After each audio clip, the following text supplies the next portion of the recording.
Once upon a time, two boys grew up playing hockey in the village of Terrace, British Columbia. One of them went on to play in the National Hockey League. The other became a comedian. Now, one flies planes and coaches youth hockey.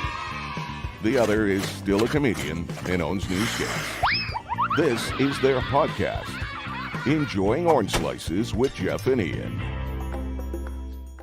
The show is called Enjoying Orange Slices. My name is Ian. That is Jeff. I'm wearing the T-shirt. I wore it on stage last night. People asked, what's that? I said, it's a podcast about hockey. They turned away from me.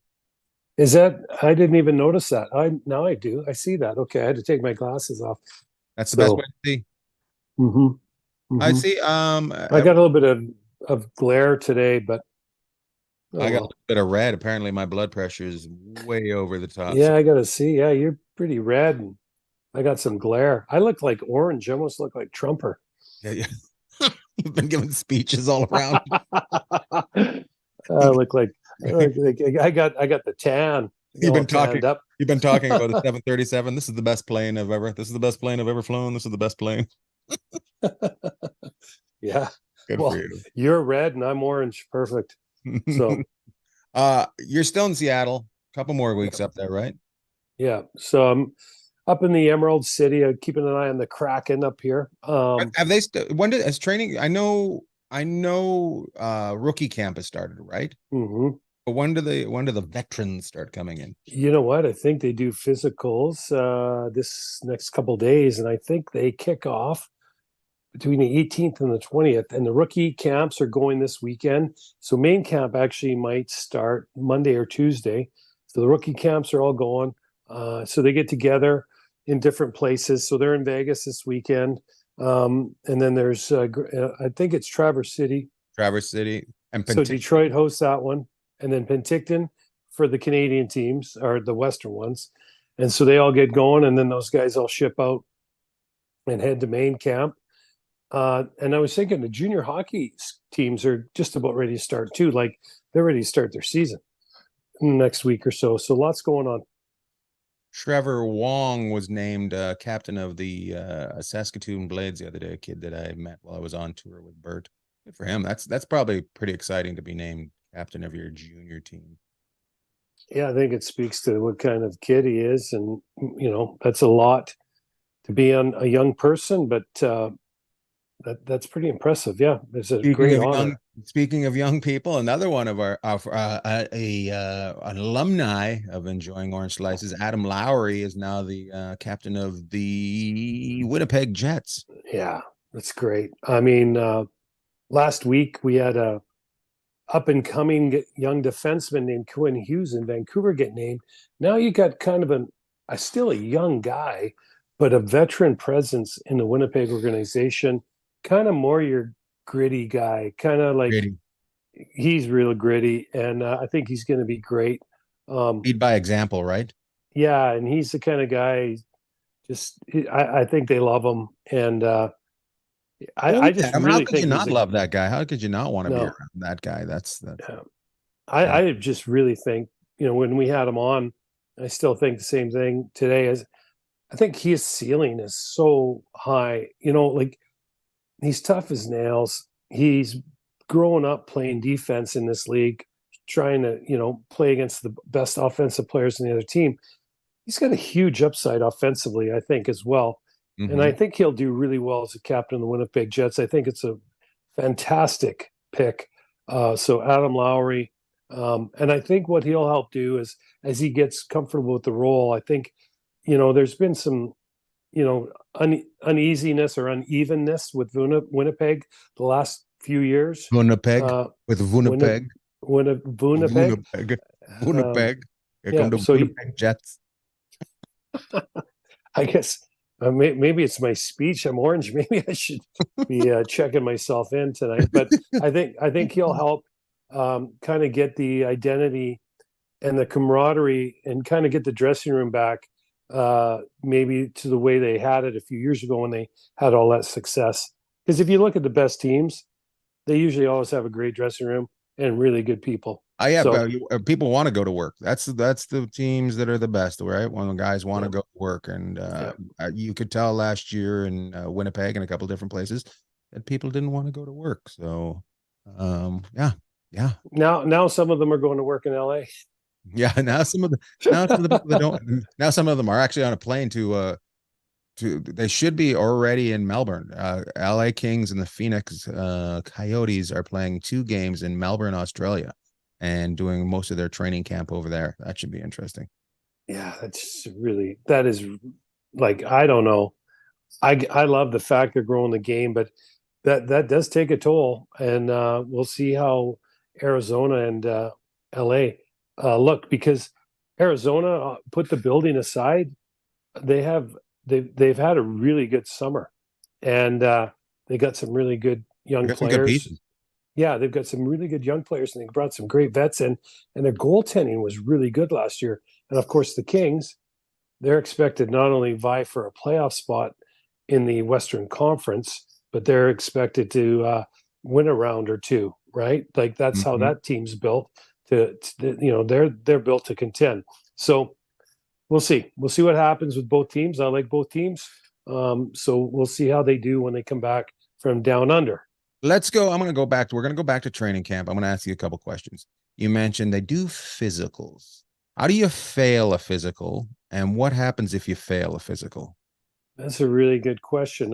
One way you'd fail a physical is an injury that has not healed, or you're not cleared to come back, or if you had something that you got injured in the summer, um, and so then if you had an injury from last year and you're just not ready to go, obviously you're going to fail the physical.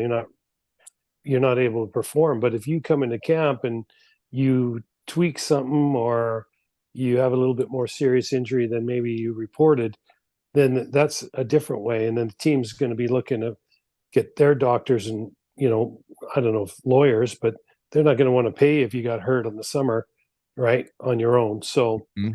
yeah, but you hear about that a lot in like the NFL and that, where guys don't pass their physicals. I'll give you an example of a guy like, say, Shea Weber. Probably bring him in. He's got a long-term injury. There's no way he's going to pass the They don't physical. expect him to pass it, right? No, but they have to go through the paces, I'm sure, every year. Say, hey, this guy's not going to be able to be in camp, and he's not going to be a part of our team. So those guys don't get put on long-term injury, I don't think, until the first game of the season. But When that's was the kind of a last scenario. when was the last unexpected fail of a physical? I don't know. I'm sure there's one out there somewhere, but I can't even think So of that. it's Yeah. more of a money thing than guys being in shape. It's more of like injured saving money than guys not being in shape Yeah. in favor. Well, I mean, let's look at it. Let's look at let's use a guy that was on long-term injury last year, Robin Leonard. He had double hip surgery, right? And so is he, you know, is he going to be able to come into camp? What's his status? I mean, can he even get even close to performing at the level he was before? Is he still in his rehabilitation from the double hip surgery? I mean, he missed the whole season. Here's a guy, and I'll give you another example. Gabriel Landeskog, right? He tried to come back and play, and he probably couldn't have passed he couldn't have passed his physical at the start of last year, even though he was injured when they won the Stanley Cup. So they tried to rehab him. It didn't work out. So he obviously couldn't pass the physical to come back. Then he had knee surgery, where I think they had to put some, I don't know what they did. They Dead guys. did something. They'd put a dead guy's cartilage in them, right? Is that what Yeah. it was? Yeah. Pretty extensive. So he's going to miss all of this season again. So it's not always a situation where they're like, okay, well, this guy's not going to pass his physical, so we can just put him on LTIR. Then you have a story like Gabe Landeskog, who's one of the premier players in the NHL and kind of a heart and soul guy for the Colorado Avalanche, that is unable physically to pass his physical because he's injured, and his knee hasn't responded the way they'd like. So I hope he's doing well, and I hope. I mean, I'd love to see him back. I don't think we're going to see him this year, but I'd just love to see him back I have a question. over time. I have Yes, a question. Why do they keep the injured guys away from the healthy guys? distraction. Really? Is that Yeah. does you don't think it would be better for the guys that are No, recovering? because the guys that are going every day, and I'll give you an example. In the playoffs with the Golden Knights, William Carrier got injured. Mm-hmm. I don't, I'm not saying he wasn't around the team a little bit, but basically what they want those guys to do is they want those guys to go and take care of their injury, get the rehab, work on what they need to work on away from the team. The team has I guess for lack of a better term, the team has its rhythm, right? It's kind of got its daily routine. Mm-hmm. And injured guys normally skate. They will take part in some parts of practice, but they're usually skating before or after the other guys, right? So I think in most cases, it's just a matter of, hey, listen. Has that changed since you played, or was that always has that always No, been? I think so. I mean, you're not going to be pulling injured guys around. You already got a full complement on the ice most days for your skates. Maybe one of your top minute forwards or defensemen might not join you that day, but then you plug someone else in, one of the guys that's a healthy scratch. So, yeah, I think in that case, like I know with Carrier, they love him in Vegas, but it's like you stay away from the team because there was no doubt when he was healthy he was going to come back in and play. But I think the focus is stay away, focus on getting back, getting healthy, and then when you come back, we're going to plug you in, and you're going to get a few practices with the team, maybe one or two, and that's when you come back. They expect you to be at 100%, and it took him a few games once he got going in the playoffs. But as the playoffs went on, Carey got back to the way he can play on that fourth line for Vegas. He was dominating, and so I think you attribute a lot of that work to the work he did with the physio, with the skills and development coaches with the Golden Knights and the trainers, and of course he's the one that talked about him, right? Was he the one that talked about them? Carrier, was he the one? Somebody talked about. I can't remember who talked about. Thank them. Without the skills and physio guys working with him, he wouldn't have made it back. That's probably him. Yeah. And I mean, and sometimes it's just really tough for the guys that are injured to be around the team. You just got to get away, clear your mind, and focus on getting better and getting healthy. So I have one more question before we move on, and that is, how long is a practice during training camp compared to how long a practice is during the regular season? Yeah, you know what? I think they used to think, questions have been on fire lately. Yeah, those are great, deep thinking questions. Remember that? Deep Thoughts with Jack Handy? Yeah, with Jack Handy. Remember that one? So I think during training camp, they're probably going to push them 45 to an hour, somewhere in there. Mm-hmm. The more is more mentality of 90-minute bag skates and all that from years ago, that's long gone. But it's not to say they're not going to skate them a little bit. They're going to skate them, but they're going to have them doing the off ice stuff.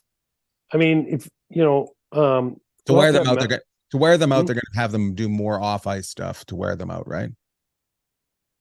Well, to get them ready. But here, let's just take, for example, you have to be careful on which team you're talking about. Like, you're going to try and get Connor McDavid into shape September 20th. Connor McDavid's already in shape. Right. You are just trying to, maintenance, right? Schedule him to get him ready to go start a season. Then you've got these teams that went deep into the playoffs. You got Florida, Vegas, Dallas, and Carolina. Like, you got to make sure that your guys are recovered. So, one thing that I was really impressed of when I heard in Vegas is that Pietrangelo and a bunch of those guys were skating in they've been skating for a month now, early August kind of time frame. I was like really impressed. So the game's changed a lot. Those guys have access to the best of the best. And so I don't think there's a need, unless you're trying to send a message as a coach, to to have them out there more than 45 minutes to an hour, they're in good enough shape. And if they're not, that's what the skills coach is for, and the other coaches are for after, to get them to do their extra work. Because to me, if I was one of those guys, I would rather have 45 minutes, really brisk pace, obviously one-on-one where you're battling with guys. And then after that, I'd love to do, half an hour, 15, 20 minutes, half an hour with the skills coach, just working on little things where you're, like they say, small-sided games. So where you're out there with maybe 3 or 4 other guys, working on what you need to do agility-wise, handling the puck, moving the puck, and shooting on a goalie, because there will always be a goalie available after practice. That's true. That is very true. Yeah, but a goalie after practice. But like, you're not going to see. I'm trying to think, like a guy like Pietrangelo, or maybe another guy like Eichel, Marcia Show, say with the Knights, Connor McDavid, Draisaitl, the guys that play big minutes. You see them do extra, but you're not going to. You got to really watch. These are already really good players and really good teams, so you just need to get them mentally ready to go and make sure that mentally they're there and they're mentally up to speed. And that's going to be a big test for Vegas, Florida, Dallas, and Carolina, to make sure their guys are ready to go start of the season, because playoffs are so hard on you. Yeah, it's true. Very true. The show is called Enjoying Orange Slices. We're brought to you by headygear.com. They make the best bags in the world. You put your backpack on, you all sorts of bags. You put your swag on there. You let people know you got a business. You got to put stickers on there. You got no stickers. You just put Velcro tags on there. Go to headygear.com. Use the code BAG. Get yourself a discount there, and you will see how great Heady Gear bags are. So get out there. Heady Gear, brought to you by Brett Hedican, NHL Stanley Cup winner. So did he win the Olympics, didn't he? Yeah, Olympian too. Yep. Hey, so I have a question for you, because this is about your favorite team, and the Western Conference got thrown into a complete tizzy today with what happened in Columbus. Are we talking about the Aaron Rodgers of the hockey world? I'm going to play all the games. Yeah, it's gone crazy. Our friend Paul Bissonnette told us, was let known that Columbus's coach, well, I was not expecting this question. Columbus's coach, Mike Babcock, was asking players for their phones to go through their photos to learn about them. So, and some guys were not feeling comfortable with it. To me, let's talk about this. Okay, let's talk about this. Your phone has got basically everything in it now. So, it's your diary, it's your information, it's your computer. So I don't think people should be just taking over your phone willy-nilly. But at the same time, I kind of got what Babcock was going for, but at the same time, he didn't learn anything from why he was fired in Toronto. Boom, over to you.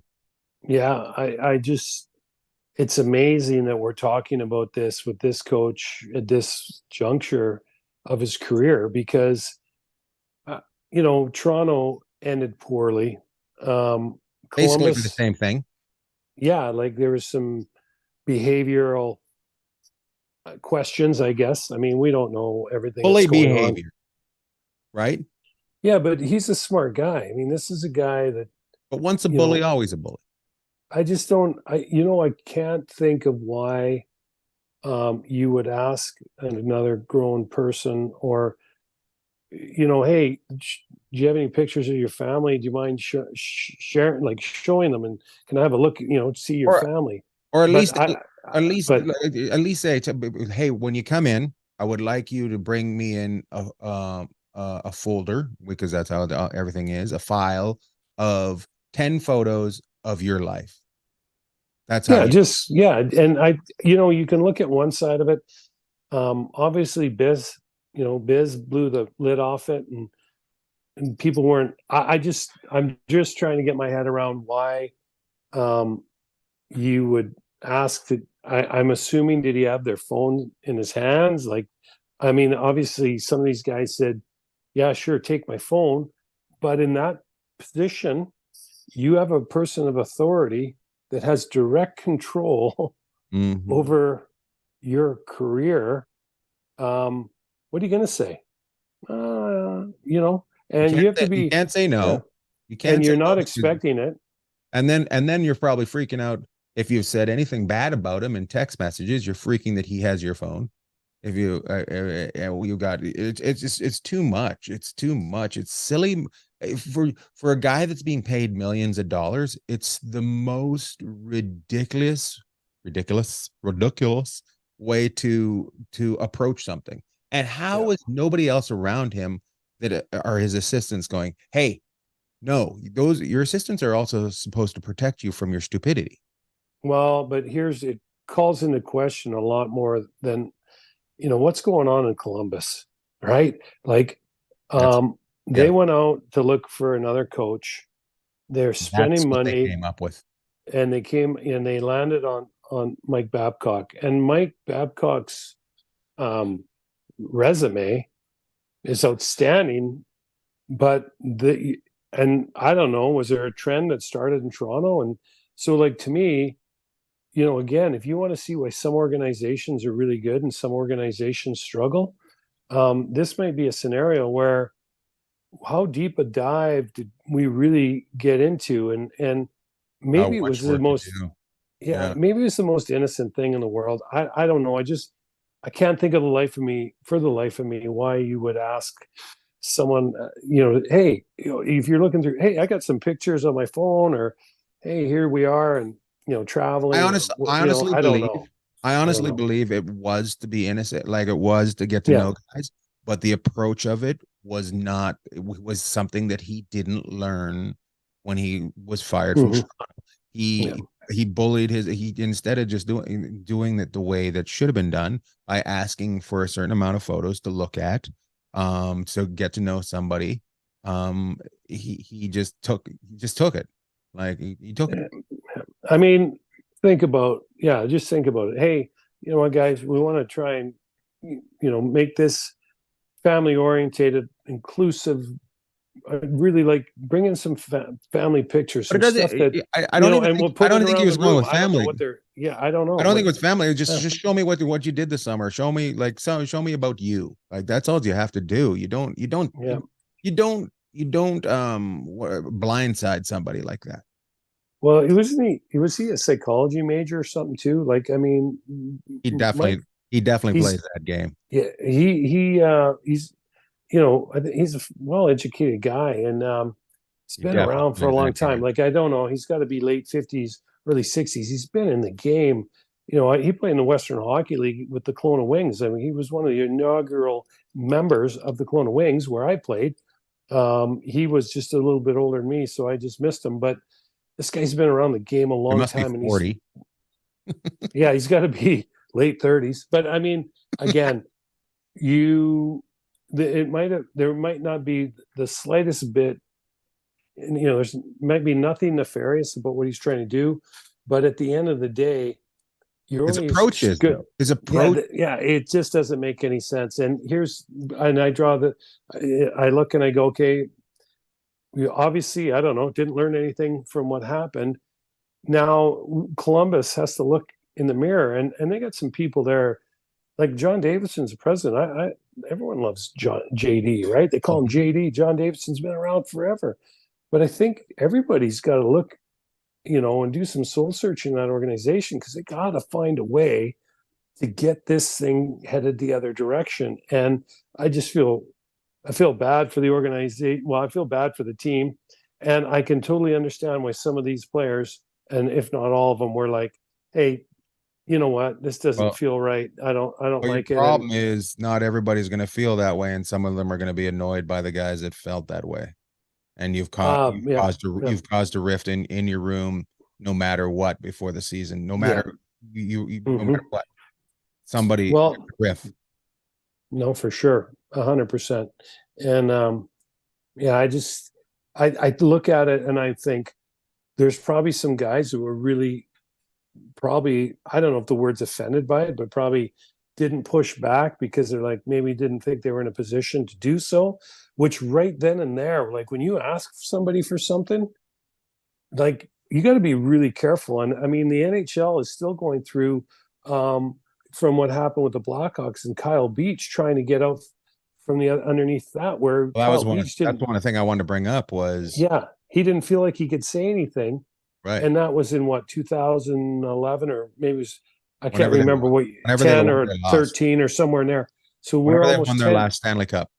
Yeah, there were 10 plus years from that. And then we have this situation coming in, and you might not want to compare them. You might not think there's any parallels there, but there's parallels where some Well, players felt I'll, that they could say something, and some obviously felt that they couldn't. And in the end, it turns out that the guy resigns. I'll tell you who's annoyed right now. I'll tell you who's really, really annoyed. Two guys that went up in front of the league and talked to all the general managers, Dan Bowman and why am I blanking on his name? Quinville. Q, yeah. They went up 2 weeks ago and stated their case on how they made mistakes. Well, guess what? You're back of the line again. Babcock just cock blocked those guys from working again. Mm-hmm. Nobody can take a chance on those guys now that this has happened. The league has got to be the league's got to be just beside themselves. The fact that Biz is the guy that sprung the story. The league obviously got caught, and they kind of tried to cover it up too. That was the other thing that they've got a problem with. Was it's not really that big of a deal. Like they did that. They were putting that out on Elliott's show, and they were putting it out on, it's not that big of a deal. They didn't go quiet on it and let us do the investigation. They just, we've had some players say it's not that big of a deal. They started talking before they should. That was the league. Well, the league realized that they had a big problem on their hands when they started flying people into Columbus late last week. Yeah, late last week, and then interviewed players from Toronto from before. So again, I come back and I go, you know what? The union went in first, right? As soon as the union got in there, that's when you knew there was trouble. Yeah. So it's unfortunate. It's a really lousy way to start your season off, not only for the Columbus Blue Jackets. It'll never be the same. But for the league. League doesn't want this. There's all this excitement of a new season coming. The Kings and the Coyotes are down in Australia trying to sell the game down there, and you got all your up and coming rookies are in camp right now. That's an exciting time for a lot of these organizations and their fan bases. So, anyways, I do have another question. Okay. So you have a coach that does this to you. People are going to say this. Well, how does a player deal with a bully on the ice if they can't deal with the bully there? Yeah, that's a good question. I mean, it's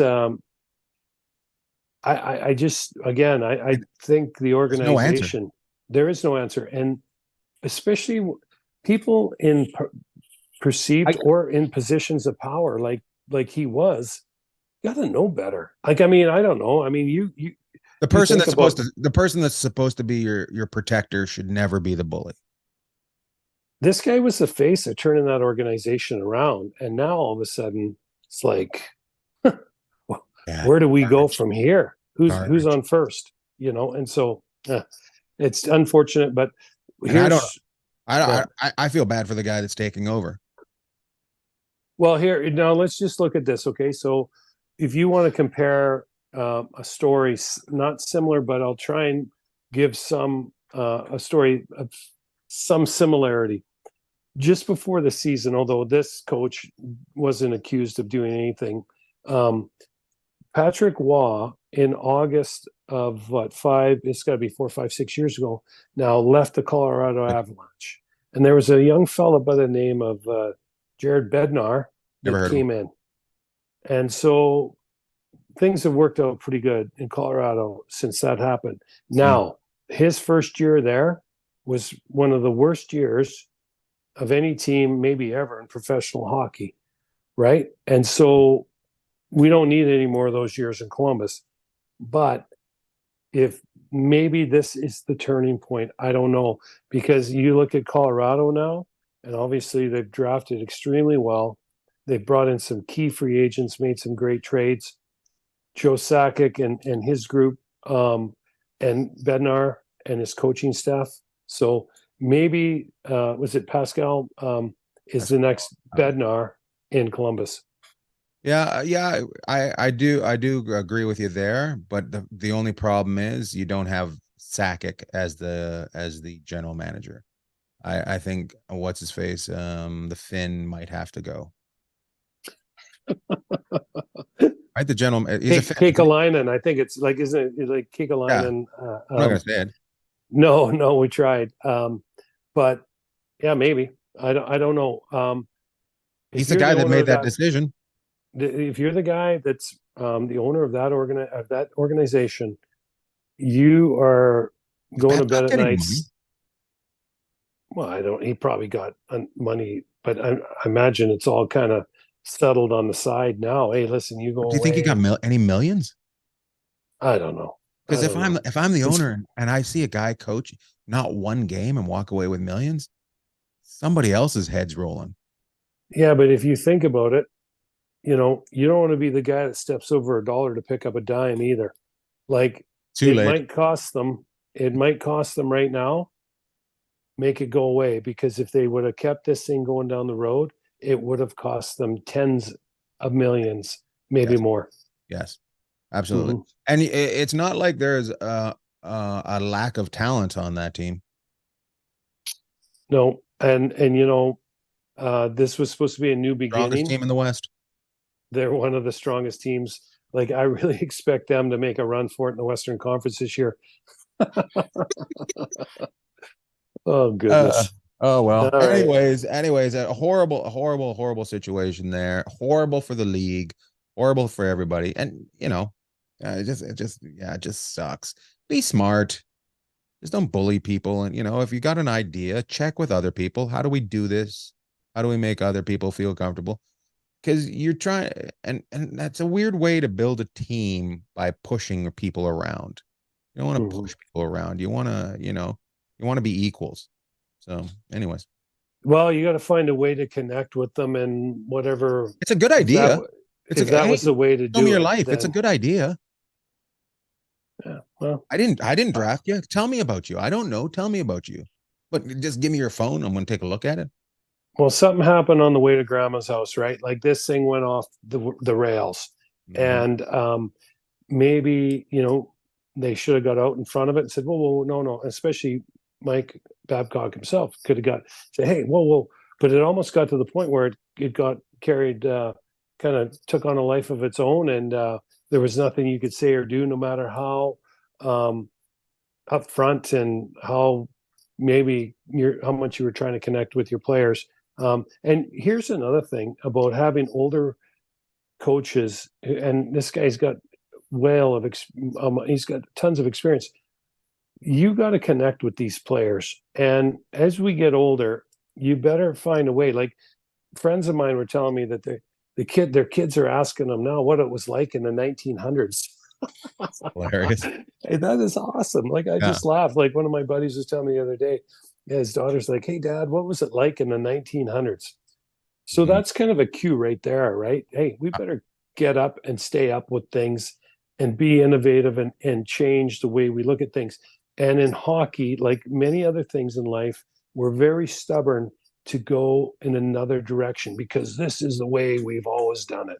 Well, guess what? That's the quickest way to go out of business. Those most resistant to change are the first to be left behind. Yeah. That's a great line. So, yeah, it's not even a sharp. Hey, do you want to? So many good sharpisms, and yeah. Do you have any more questions to ask me, or can I ask you a question? You can ask me a question, because I know you gotta get going. You got a big day of flying tomorrow. No, actually, I was. Today is a good day. This is finally a day where you and I could get together. So I got to ask you, you're heading out of town again, right? Where are you going? I'm going to Dubai. I'm going to Oman. I'm going to Jordan. I'm going to Bahrain. Bahrain, Yeah. Oman, Jordan, and yeah, Dubai. Okay. Yeah. That'll be a good trip. The Middle East, which is funny. I'm just like, how do you put middle and east into something? The Midwest. Is it We just don't call it we just don't call it the Middle West. You should just call it middle. It's like going around. Yeah, I'm looking forward to it. I'm getting on a plane on Tuesday, flying over there, doing 5 shows, I think, 5 shows in 9 days. So I'll get to do a little bit of touring around as well. And and it should be cooling down over there too, because I got a friend in Bahrain, and he was telling me like they get this fog in there at night right now, or last couple of weeks, and it's like 45 degrees, 40 degrees, 45 degrees Celsius, and they get this mist at night, and the dew point is like 43 Celsius or 44, so it's almost 100% humidity. oh Like, my God. how's your heat index? Oh my God. Or as my mom says, the humidex. The humidex and heat dome. Those are 2 big words in the Sharples.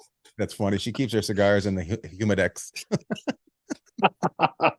Is your buddy flying over there? What's he doing? Yeah, he works for DHL in Bahrain.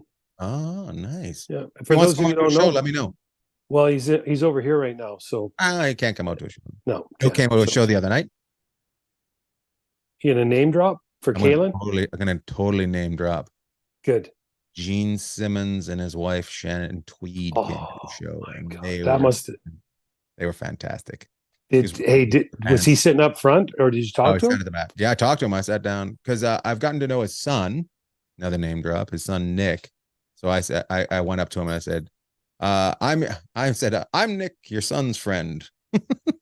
I'm Nick, your son's friend. Right? That's School District 88 right there. There it is, people. You want to know why this show goes like it does? Because I do the exact same thing. Because I'm so stupid, right? So, but they were I didn't. His mom is Canadian. His wife, Jean's wife, is Canadian. Shannon Tweed, and she's probably about 6 foot. Just to let you know. Yeah, Carrie Ann came up to her just below her boobs. They had a great talk. They had a great talk about she goes to Carrie Ann, she goes, do you travel with them? She goes, not much. She goes, I only go to the places I want to go. And Carrie Ann goes, I only go to the places with ocean. She goes, good for you. She goes, are you able to shop when you're there? And she goes, well, not really. She goes, I'll teach you how to make sure you get some good things. I don't even go to the doctor without getting new tits. Oh my God. It was awesome. It was a great night. That's the cool thing of Gene Simmons. You know what? I think him and his lovely wife Shannon, did they really start reality TV? Really, when you think about one of them, I think Gene Simmons was kind of like the forerunner of the forefront, I guess, of famous TV, doing it, right? Yeah, and you know what? And he's quite the dude. But what I do love about him is every time he gets on TV or anywhere else, he's a great salesman, but he always tells everybody he was part of the greatest rock band in the world, Kiss. Yeah. and there's some pretty darn good rock bands out there over the years, and he's like, we're the best. Greatest rock band ever, Kiss. And I'm like, we got about some of their invited to go to the show at Hollywood Bowl November 3rd, and guess who's in Pittsburgh? I blew it. I'm going to be out of town. You know what? I'm doing something November 3rd too. Maybe it's I'm going to the Kiss concert. Maybe you're going to the Kiss concert. I got to check. How great would that at the Hollywood Bowl? How great would that be? Pretty cool. Cool. So, all right. Well, let's wrap it up. We got to get wrapped up here. Shout out? Did I just do a shout out? What did I do there? No, I don't know. You started in Dubai. Shout out to me. Hollywood Bowl. Shout out to me for being fantastic and having people that are fantastic come to the shows. I like the fact you're repping us tonight. I got a question. You gonna wear that on stage at all, or what? I wore it last night. I'll send you the picture from last night on stage. I wore it on at the Comedy Store. One of your favorite rooms. Oh yeah, I love the Comedy Store. So got to get back there. Okay, we'll wrap it up because people are going to fall asleep listening to us talk about our T-shirt. We've given 3 of them out. One to Ian, one to me, and one to Mallard. So I actually sold one the other day. Well, one of our biggest fans. One of our biggest fans Young Yeah, we're man, gonna that's get got knee surgery, eye surgery. He's very awesome. Mr. Lamp came out to the show and he bought one. So good. Paul. Awesome. Yeah. Okay, well, hey, That's my thank shout you, out. Mr. Lamp. Well, you know what? And we'll since you bought our first T-shirt, when we come up with hats or We'll coffee give you mugs, one. we're gonna get Mr. Lamp. We're gonna get him a hat or a coffee mug when we do We're getting that. both. We're getting both. You're getting both, Mr. Lamp. Congrats. See what happens when you're first to something. There's always benefits.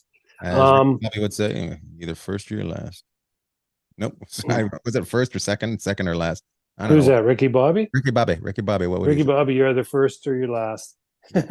Yeah. Remember, his dad was an amateur tattoo artist and a volunteer firefighter.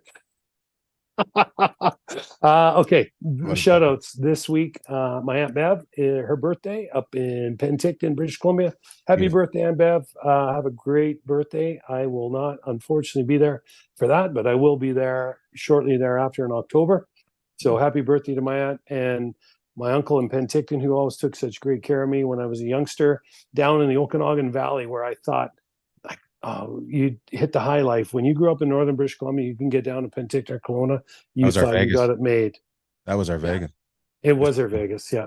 And now I live in Vegas and you live in Long Beach, and we're like, it's getting busy. So, anyways, who you got shouting out this week? Or are you done? I'm gonna give a shout out to my sister. There we go. We're going all family this week. We're going my sister back at work, taking care of the teachers up in northern British Columbia. They're looking for teachers up there. She keeps saying, Ian, if you know any teachers, we're looking for some teachers. They're trying to hire some. So if you're a teacher, the wages are good. The clouds are heavy. The snow is massive. The rain will wash it out a couple of days later, but it's a great place to raise a kid. Looking for a job and you're a teacher, Terrace, British Columbia, School District 88. I think it's still called 88. No, you know what? They're going to be all over us about this. Like, we don't get it. So when we went to school there, it was School District 88. And then it went to like 80 or 82. It's either 80 or 82 now. We got you. We know. Well, because they combined the school district, didn't they, with the Kitimat? That's why they changed it to, is that to why? 80. I don't know, but I liked 88. Yeah, 88. Lucky numbers. Eights are good numbers. So yeah, 88 was great. Yeah, 88. We don't need the Tamatic people getting all up on our stuff. Anyways, all right. Way to go, Jocelyn. Keep working hard up there. Get those teachers. Loved all. Loved all.